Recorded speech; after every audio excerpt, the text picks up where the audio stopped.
Ladies and gentlemen, boys and girls, moms and dads, brothers and sisters, aunts and uncles, cousins, of course, and mops and pops, or if you prefer, grandmas and grandpas, and baseball fans everywhere.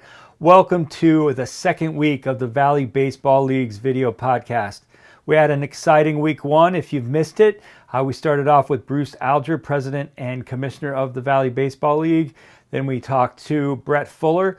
Brett is the owner and head coach of the Purcellville Cannons. We then talked to Mike Smith. Mike Smith is with the Winchester Royals. He would have been in his second year of coaching. You'll have to wait one more year for that because of COVID-19. We talked to Mike Bocock. We talked to Greg Howard and got a perspective from behind the plate. And we also talked to Bob Weiss.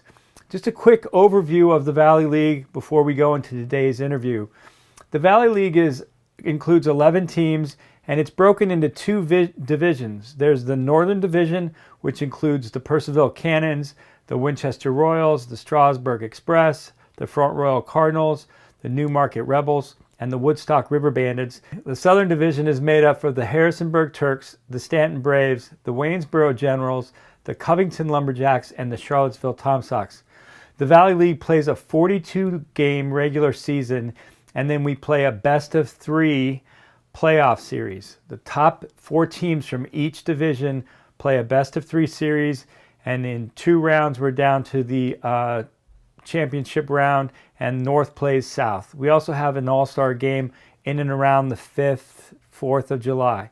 And exciting is the Southern Showcase, which has been taking place in Cary, North Carolina last year and would have taken place there this year, except for COVID-19 again.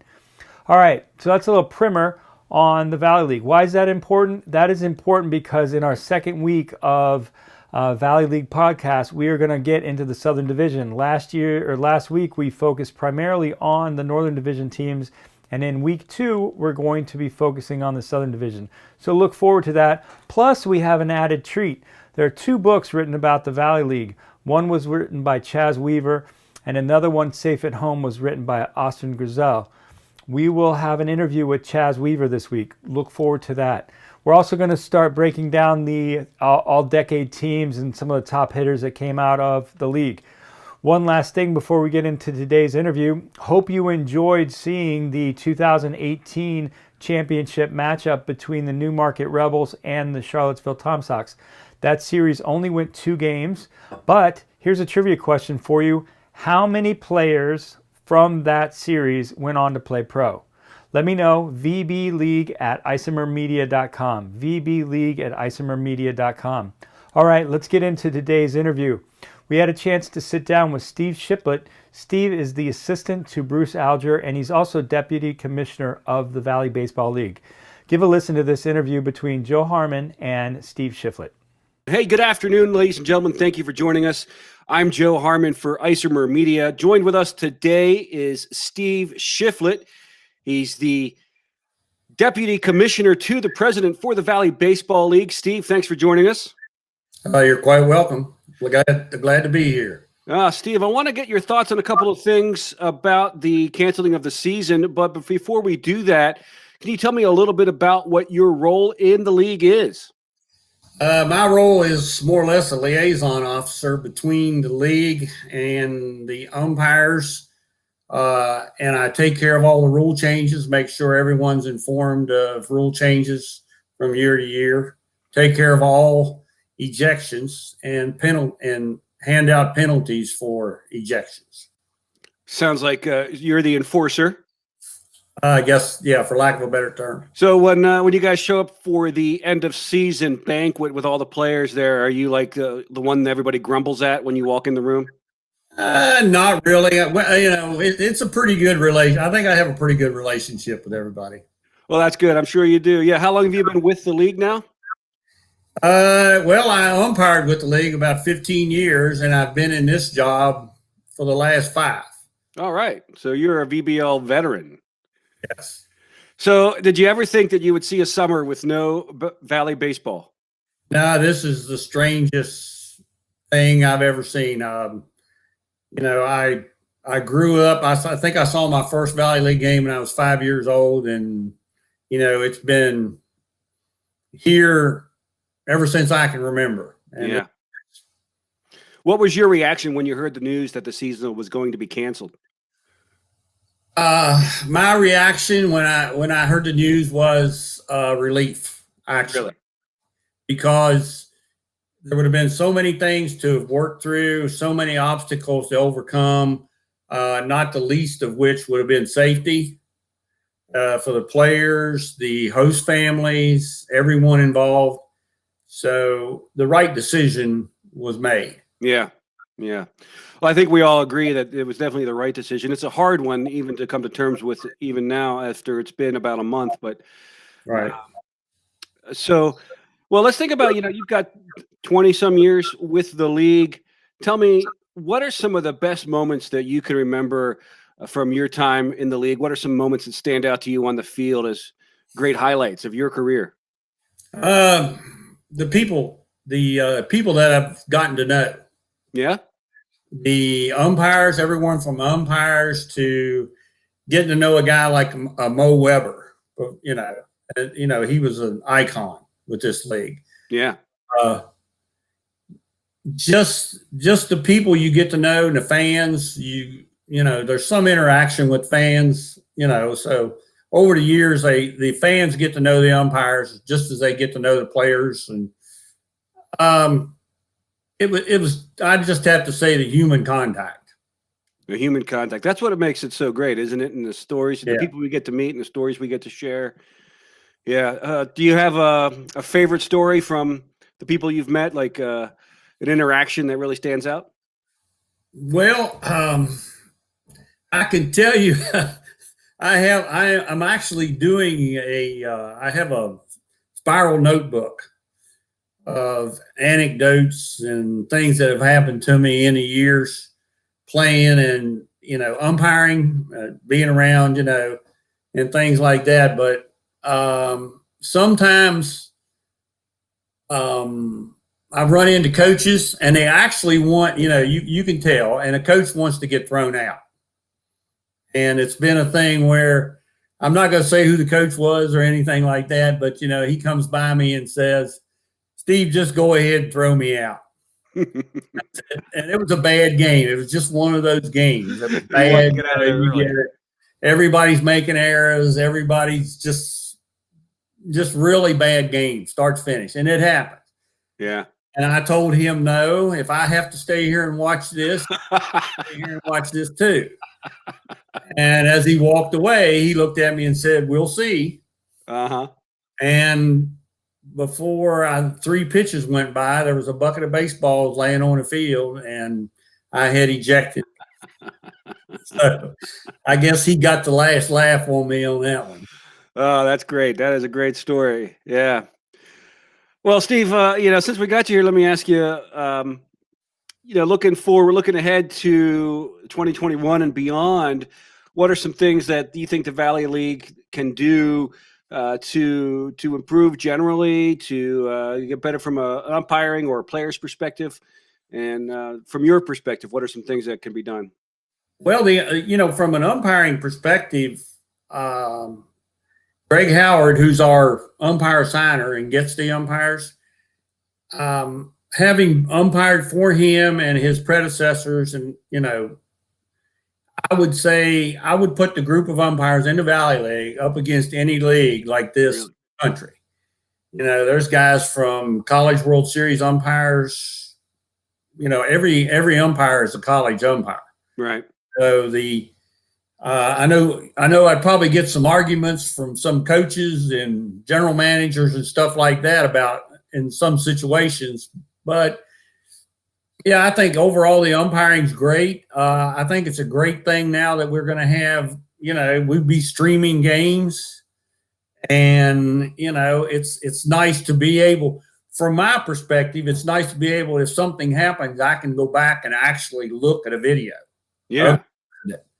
And it helps, making a decision about a disciplinary from a disciplinary standpoint. It makes it a lot easier for me to do. Yeah. So, yeah, that's for sure. You don't have to try to figure out the truth in between the two sides of the story. You can just go watch the tape.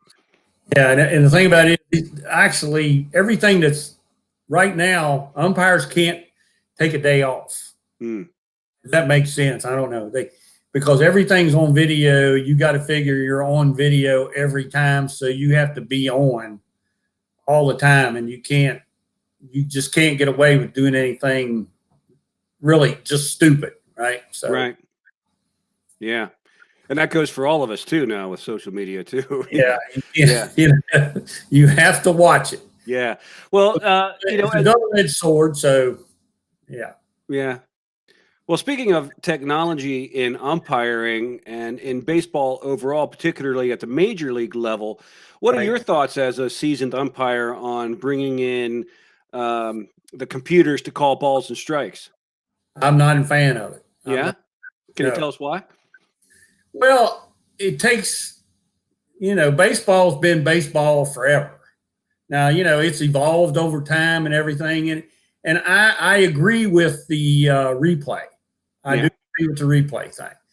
But so who are players going to argue with? You're going to put a robot back there and they're going to argue with the robot, or it would be just like now, major league guys don't get thrown out anymore for plays on bases, or what they perceive as a missed call on bases. Mm-hmm. It's always arguing balls and strikes.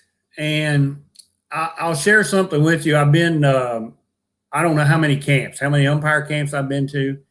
And a lot of major league guys, got a lot of 20, 25-year guys been there, and they've all said the same thing.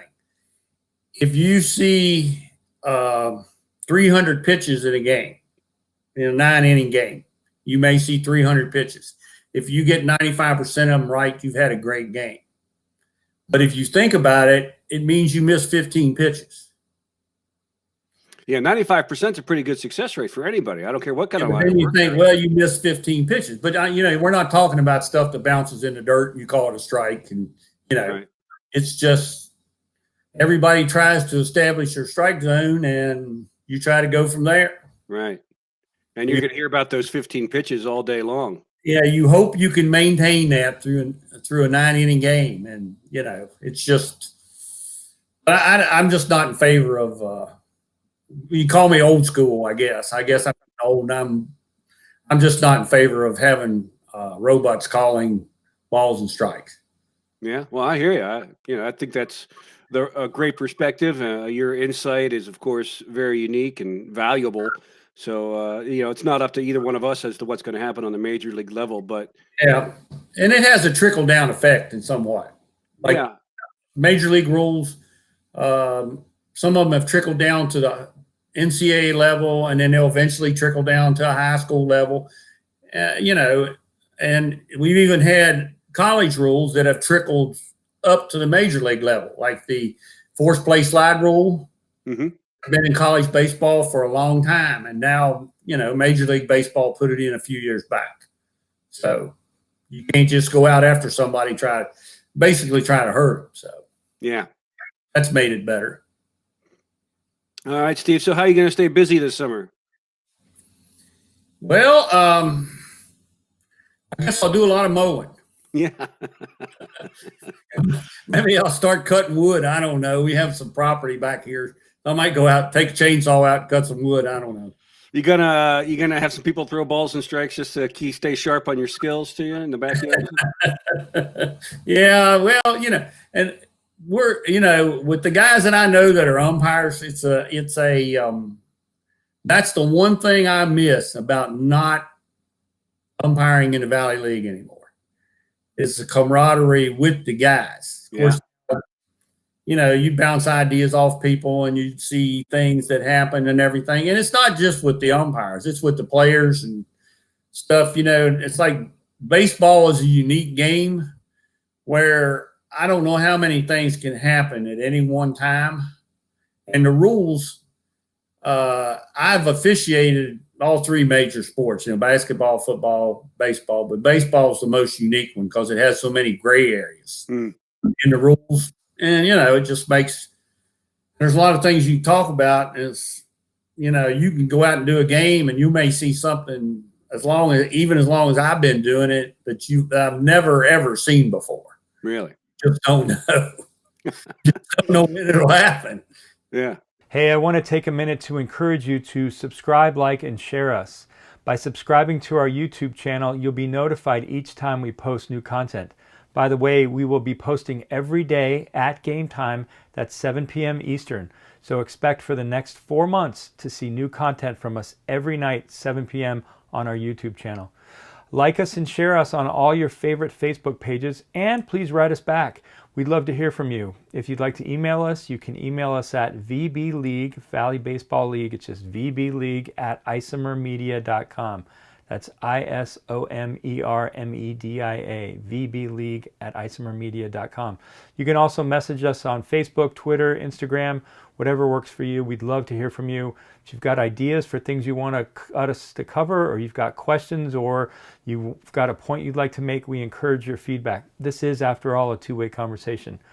And like I said, please, please, please consider getting John Leonard's 2019 Valley Baseball League Annual. Some great information in there. We're going to be focusing hard on the 2019 season. We'd love to have you follow along. $10 for 85,000 words, 265 pages. No matter how you slice it, it's a deal. All right, enough out of me for now. Let's get back to the conversation.